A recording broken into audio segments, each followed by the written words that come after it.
নয়া নিয়োগ প্রক্রিয়া বাধাহীন। এসএসসির নয়া নোটিফিকেশনে হস্তক্ষেপ নয়, জরুরি হস্তক্ষেপের আবেদন ফিরিয়ে দিল হাইকোর্ট।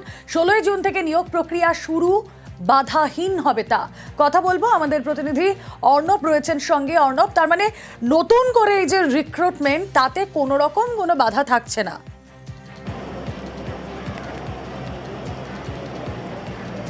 দেখো, আপাতত বিচারপতি সৌগত ভট্টাচার্যের পর্যবেক্ষণ বা মৌখিক নির্দেশ যা, তাতে এর সারমর্ম তাই। এবং 16ই জুন অর্থাৎ ঠিক পরের সোমবার থেকে শুরু হচ্ছে অনলাইন অ্যাপ্লিকেশন এসএসসির নবম দশম একাদশ দ্বাদশের নতুন এই নিয়োগ প্রক্রিয়া, যেখানে 2016 ঘোষিত শূন্য পদের পাশাপাশি আরও অতিরিক্ত প্রায় 20,000-এর মতো শূন্য পদে নিয়োগের কথা জানিয়েছে এসএসসি তাদের বিজ্ঞপ্তির মাধ্যমে। এক্ষেত্রে 2016 সালে যারা বঞ্চিত চাকরি প্রার্থী, তাদের তরফে মামলা দায়ের হয়েছিল জরুরি ভিত্তিতে। হাইকোর্টের অনুমতি নিয়েই মামলা দায়ের হয়েছিল। বিচারপতি পার্থসারথী চট্টোপাধ্যায় গ্রীষ্ম অবকাশকালীন বেঞ্চের তার অনুমতিতে মামলা হয়েছিল।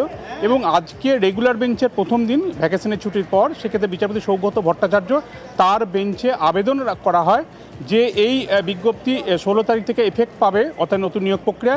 সেক্ষেত্রে এই দ্রুত শুনানির জন্য বা জরুরি শুনানির জন্য আবেদন রাখা হচ্ছে।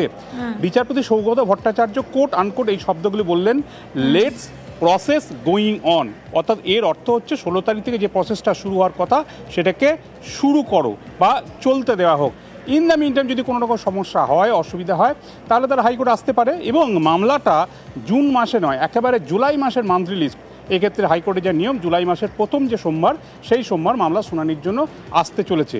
অর্থাৎ এই নিয়োগ প্রক্রিয়া, সেই নিয়োগ প্রক্রিয়ায় আবেদন প্রক্রিয়াটাই থমকে যাবে কিনা, সেটা শুরু করা যাবে কিনা, এই নিয়ে যে একটা প্রশ্ন তৈরি হয়েছিল, সেই প্রশ্নটার নিষ্পত্তি হলো। এবং এক্ষেত্রে আপাতত কলকাতা হাইকোর্ট বিচারপতি সৌগত ভট্টাচার্য কোনো রকম জরুরি হস্তক্ষেপ না করে মামলাটা ফিরিয়ে দিয়ে এই নিয়োগ প্রক্রিয়াকে আপাতত সঙ্গে থাকো।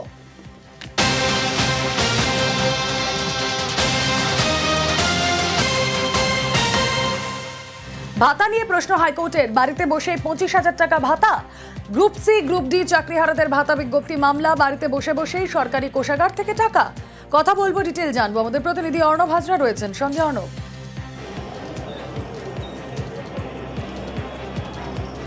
কিছুদিন আগে রাজ্যের লেবার অর্থাৎ শ্রম দপ্তর থেকে একটি বিজ্ঞপ্তি জারি করে জানানো হয় যে গ্রুপ সি গ্রুপ ডি যারা চাকরি হারিয়েছেন এবং সুপ্রিম কোর্টে এই মুহূর্তে রিভিউ মামলা রয়েছে রাজ্য সরকার এবং একটা এসএসসি, এই ক্ষেত্রে চাকরি হারারা তারা একটা ভাতা পাবেন গ্রুপ সি গ্রুপ ডির। এক্ষেত্রে গ্রুপ ডির জন্য 20,000 এবং গ্রুপ সির জন্য 25,000 টাকা ভাতার কথা ঘোষণা করা হয়েছিল।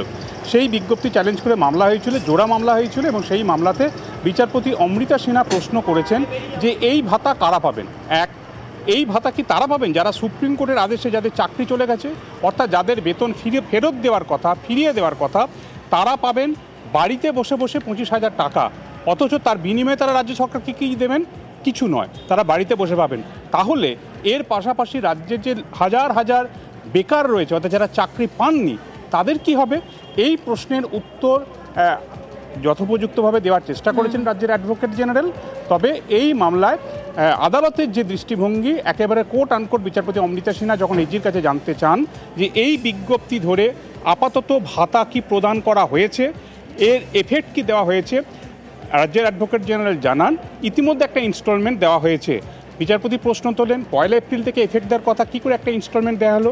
এর বিজ্ঞপ্তি অর্থাৎ আবেদন আহ্বান করা, সেটা স্ক্রুটিনি করা, সেটাকে বিবেচনার মধ্যে নিয়ে আসা, তার জন্য মিনিমাম একটা সময় লাগবে। এত তাড়াহুড়ো করে কী করে সম্ভব?